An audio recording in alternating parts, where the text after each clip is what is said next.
adventure to make you wonder if it's true, while your eyes convince you that it is. Truly, the thrill of thrills. Don't miss it this time.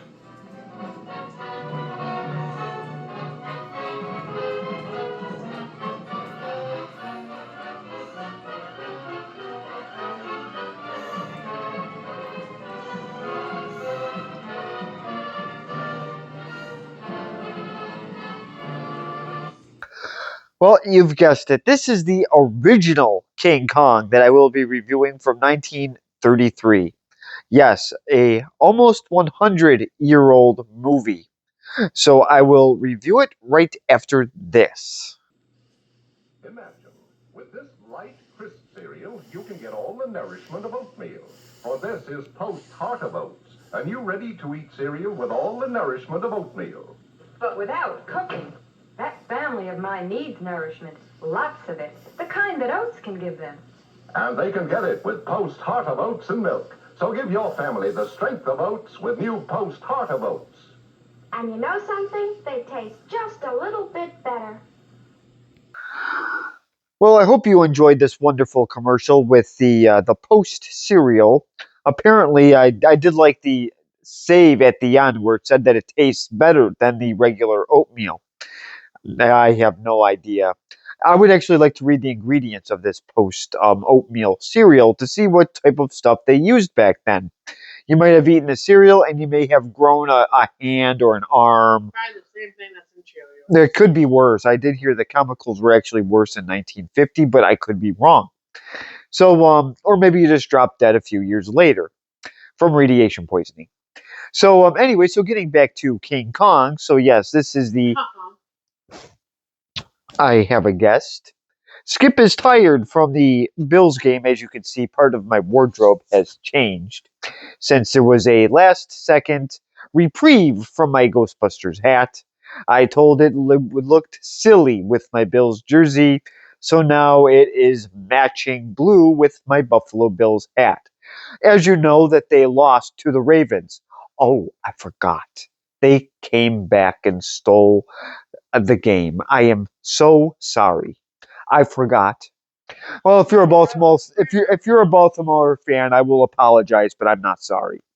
So so moving on to King Kong, I was going to review the movie Three Kings, and then decided to give it a last second reprieve. So this is one that I've been. Yeah, pretty much. I was, as you can see, my little Funko Pop there is one of the newer King Kongs.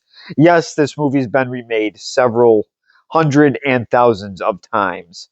There are, I may not be. There are several versions of this movie. So this is the original. This is from 1933.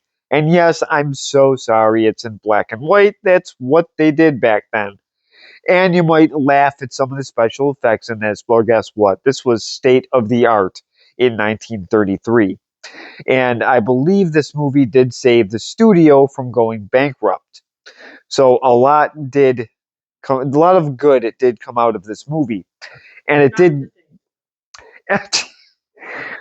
it did come out, and I guess in the first week, I guess it did gross $90,000. This had a huge budget of, I believe it was 700,000 from what I read, which was back back in 1933. I want to actually double check those numbers. I'm sorry, I am going to my tablet because this is an older movie, and I did this at the last second. And there were some things that were very, very unclear when I was reading some of this stuff here. So this movie did make a pretty well. It cost to make 672,000. Sorry, and it did. Yes, and then after its re-release, it made about 2.8 million at the box office. It was hard to compare because of I don't know how many people actually went to the movies in 1933. But anyways, this movie did actually save the studio. So I don't know if you saw any of the King Kong movies, but they are all pretty much the same. This is a pretty cool creature that is that nature did create. Yes, the ape is a He's really not a creature. He's an ape. sorry, an animal, an ape, and of course, human greed gets in the way as it usually does. So this is starring. I believe her name is Fay Ray as Anne Darrow, and then we also have Robert Armstrong as Carl Denham, and then we also have Bruce Cabot played by Jack Driscoll. And Jack Driscoll is Ann Darrow's lover. She is just casted for the end of this movie that Carl Denham is trying to film at the last minute, and he can't find a lead lady. This sounds like a very disorganized movie. So it's a good thing that Marion Cooper is a very good director, and he organized this very, very well. So they have to go to Skull Island to film the end of this movie, and this is how they discover Kong and some. Yeah, so then they end up going to this island, and this is how they discover Kong with some of the natives that are there. They show them what is underneath, what is behind the wall, and they see Kong. There are some other creatures along this way. There are some dinosaurs on this island as well. So, with all of this going on, Carl Denham decides to capture the ape, bring him back to New York City because this would just be a great idea. They throw him into the city thinking that these chains will hold him in place. What does he do? He busts through the chains. I would have never guessed an animal that strong can get through that. So so obviously the chains were not strong enough to hold him. They must have been made in China. So he busts through and then he torments the city. The ape has this weird crush on Ann Darrow. So he tries to find her, goes through each building, puts his hand in. The ones that were not Ann Darrow, he just tosses them aside. So he does sort of throw some he some harmless some innocent bystanders may have gotten in the way. He does eat a few natives around the way too. So this is a very interesting movie for 1933. Yeah, he just sort of, tossed them aside. So the natives he did. Hey, he was angry. He was being tormented. So he was defending himself. Yes. Well, he was this big giant. And then if he didn't find Aunt Darrow, he was disappointed. So he said, "Oh, this isn't what I want." And yes, the movie does actually show King Kong throwing these women aside. So these older movies didn't care. I mean, Frankenstein had a. He does. And then we all know what happens to poor Kong. So no, he didn't. I didn't know any better. They put him in a world that was unfamiliar to him, and things happen. Um, nature creates something great, and man destroys. That's sort of what happens. So now I will show the first clip of, I guess, Carl Denham trying to sleaze his way, I think, getting to Skull Island. So I will show the first clip in just a second. Pretty face to look at. Sure. Everybody likes romance. Well, isn't there any romance or adventure in the world without having a flapper in it? Mr. Denham, why not take a picture in a monastery? Makes me sore. I go out and sweat blood to make a swell picture, and then the critics and the exhibitors all say, if this picture had love interest, it would gross twice as much. So here's a little bit of the beginning part here. He is looking for a lead lady. And the one guy says pretty much good luck with that. And again, why is he looking for one so late in the production? Especially if it's a lead. So he does find her. I wonder if this is how Winona Ryder or Charlize Theron was discovered. I'll show you what I mean in just a second.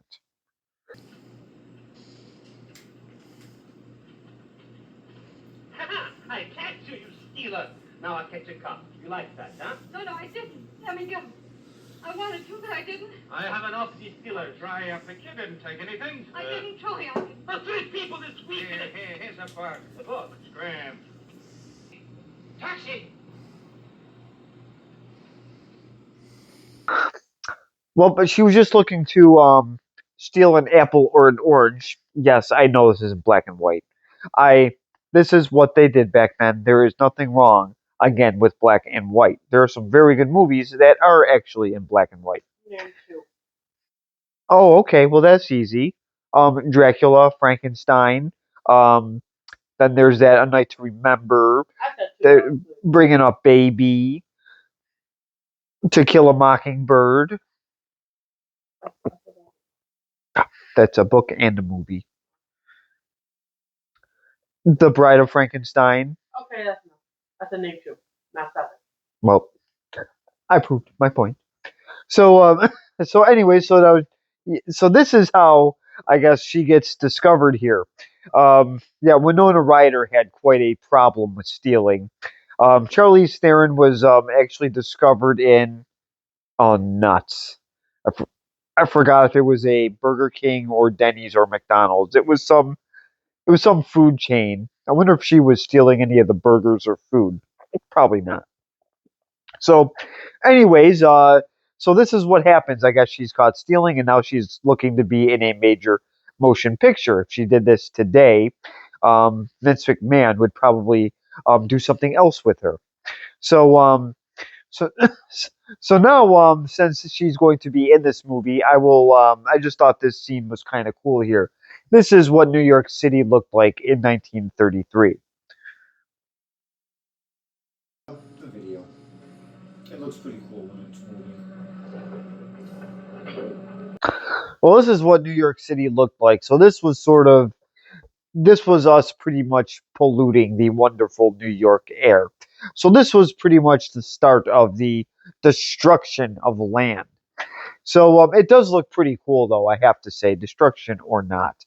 So the boat does take them to Skull Island. They do get there. And yes, it does look a little bit. The doors look very similar to a wonderful Spielberg movie called Jurassic Park, and this is why Dr. Malcolm said, "What do they have in their King Kong?" Because it is very, very similar. So the natives actually do worship Kong in some ways. They do actually respect this giant ape, and they, on the other hand, have not tried to show it off for greed. They actually do respect what nature has done. So I will show the part here that that Spielberg ripped off. So I will show that clip in just a second. Hear that? They're saying, come, come.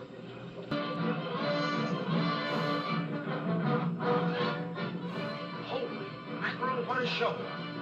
Hey, Skipper, come here and get a load of this.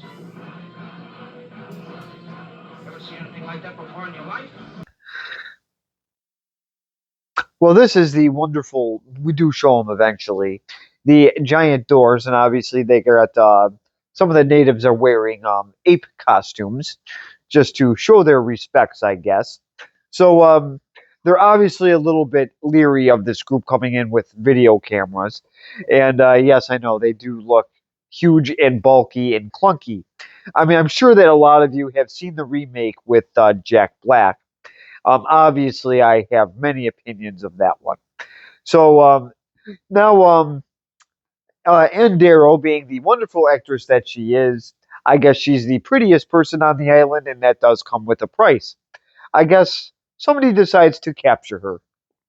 So I wish this would happen to Taylor Swift. So I will show that clip in just a second.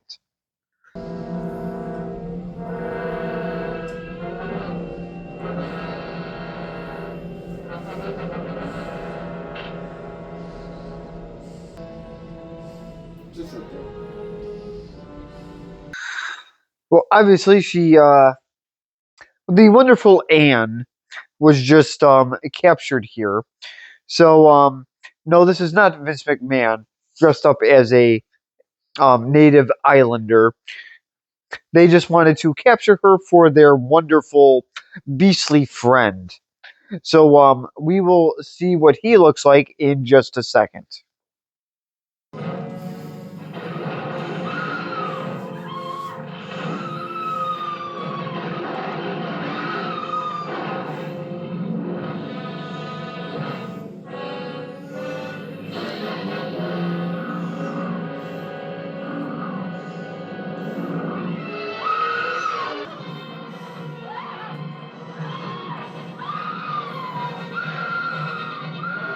Well, apparently her screaming was a little bit of a nuisance. I was told by somebody.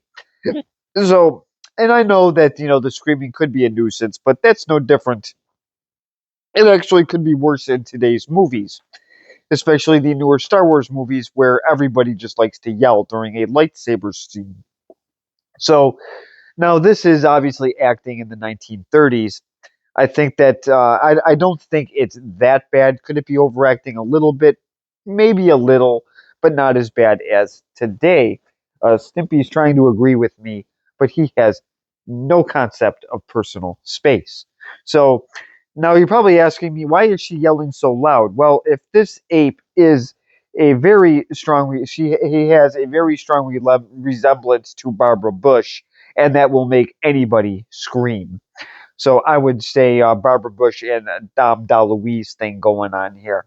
So now I will show the next clip of some of the other animals that are on this island.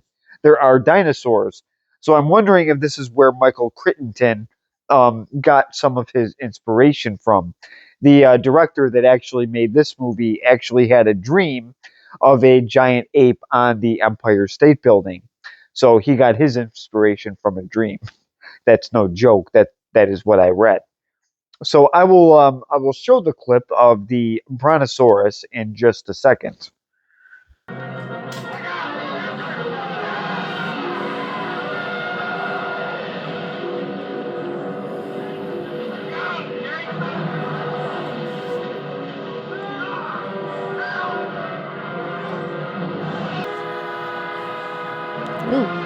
This is Stimpy and Skip here.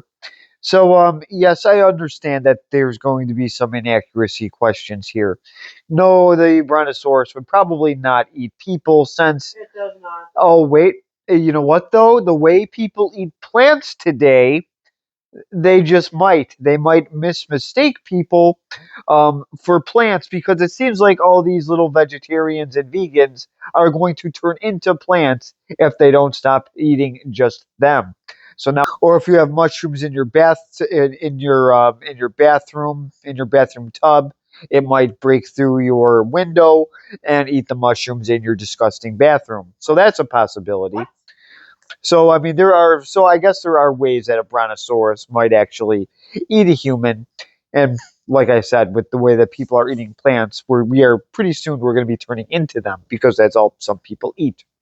Um, except the Impossible Whopper says plant based; it's not made with plants, so the brontosaurus would not touch that. So so with the little inaccuracies here, this is still a pretty enjoyable movie, and in 1933, this has got to bring some excitement to people. This is definitely something different um, that they will be watching. I did look at some of the other movies that came out in 1933, and some of them actually did sound interesting. There was one about somebody being elected president and they became a dictator. Yeah, I just thought of that. Yeah, that was I forgot the name of the movie. I would have to look it up again, but it does sound very, very interesting. It's one I would like to check out. So now I will show the next clip in just a second.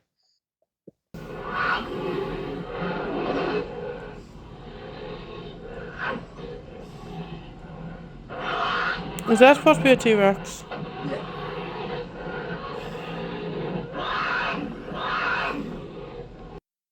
Well, I had to show this part here. This is one of the scenes that I do remember seeing at my grandpa's house in Hamisport when he lived there in Hamisport, New York. It's a little bit outside of Bath, if you do know the area.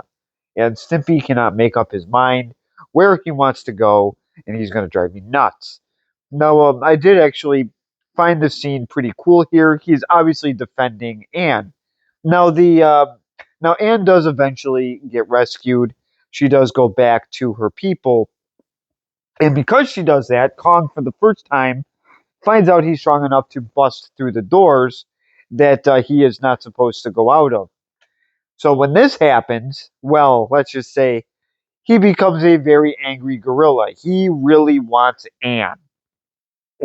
So, and Anne's just this nice, sweet lady that probably owns rabbits and probably thinks that that rice milk probably has real chunks of rice in it.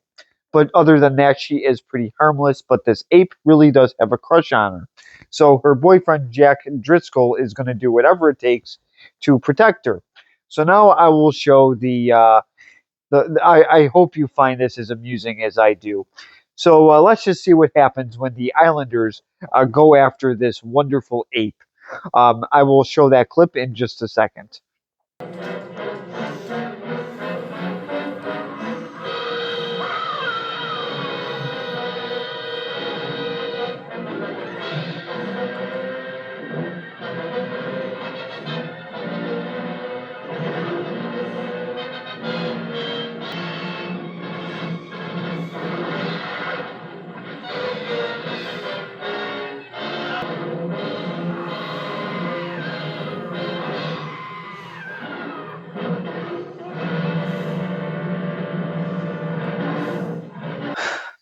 Well, I hope you enjoyed this little scene here. So he did manage to eat the one, but I think he spit him out. I guess he didn't like the taste of the Long Islander iced tea.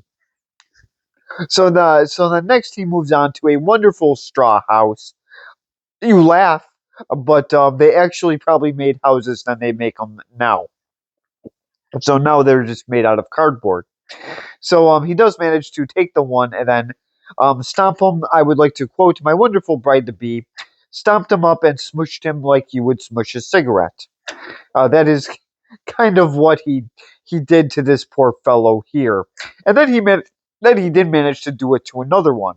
I think he actually stepped on the other one twice. So for this time, I could actually see them. I can actually see people being scared of this movie. This is a different time. I actually wouldn't be surprised if they actually thought that giant apes really did exist. So now I will show the next clip here of they do eventually get to get this. They manage to get the ape on the ground. So we'll see what Carl Denham's great idea is. I'll show that clip in just a second. Build a raft to float him to the ship. Why, the whole world will pay to see this. No chains will ever hold that. We'll give him more than chains. He's always been king of his world, but we'll teach him fear. We're millionaires, boys. I'll share it with all of you. Why, in a few months it'll be up in lights on Broadway. Well, this guy's got a bright idea. So let's bring him to New York City and let's try to get rich off this giant ape here. So, well, we'll see how well that works. He is now taking him to New York City. So, yeah, it'll be a giant ape in New York City. How will this end? I don't know. Let's find out. By your curiosity. Ladies and gentlemen, look at Khan, the eighth wonder of the world.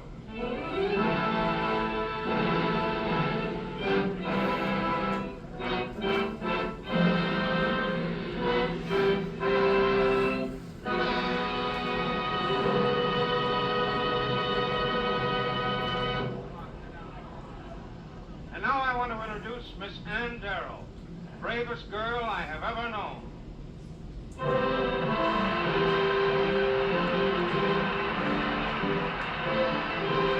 This is Carl Denham at his best here.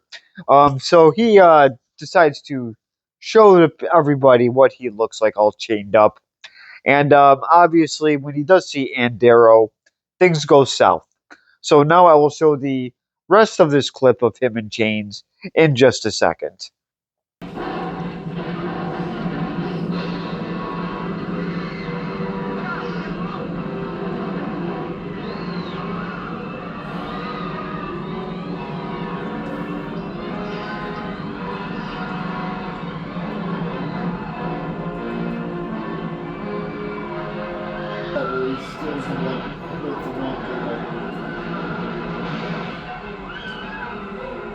I'm sure you can let it go. They're not going to be stuck. It's gotta be fine.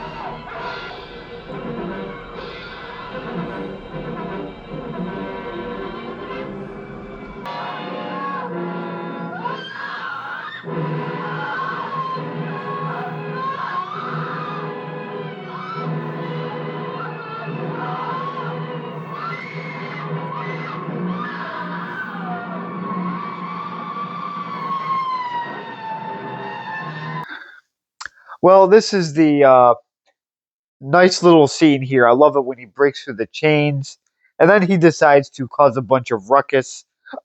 This is what happens when you capture a big giant ape out of his home, put him in New York City, and yes, he has lots and lots of fun.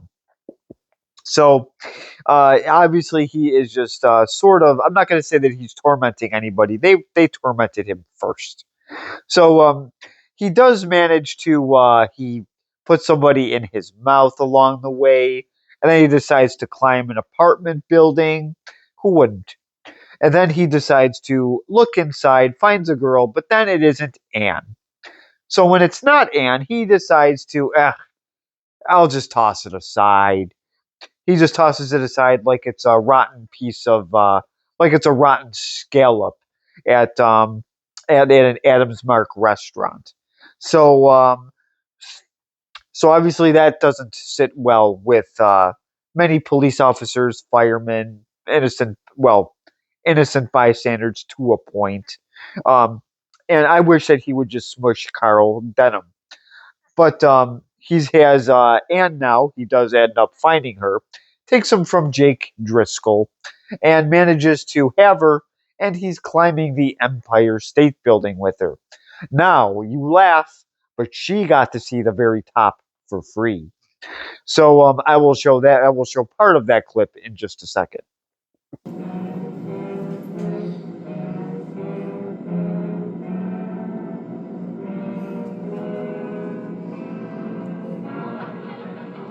Come the planes, move, Did they shoot him and not hit Ann? Don't get on the rope. Here, I'll be shooting.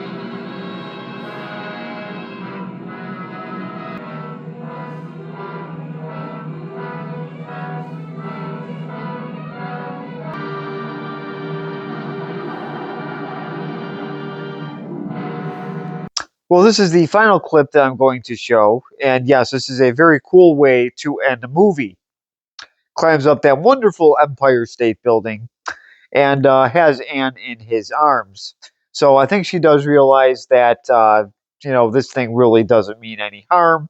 It just kind of got tossed into chaos. But I'm not going to tell you the end of the movie, even though you probably already know the end. But so I will just get on to my review. So I have to take everything into consideration here. This was a 1933 movie, nearly 100 years old. Does it still stand the test of time? Yeah, it clearly does. People always try to find the original, at least most people, I think, try to find the original on TV. I happened to stumble on this at Target, and I was actually just getting to that. Yes, I was. I didn't know if I was going to buy it or not because I was going to procrastinate and say, oh, I'll just buy it next week. I'm glad I bought it because now, yes, Target no longer sells movies. And this was just a whopping $5. And this was worth every penny of that. This is a very good movie, especially when I read that this actually saved the studio. So so this movie on a grade here, I will actually give this an A minus just for that. This was a huge success at the time.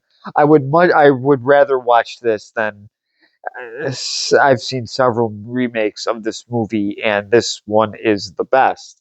Yes, it. You haven't seen the one with Jack Black,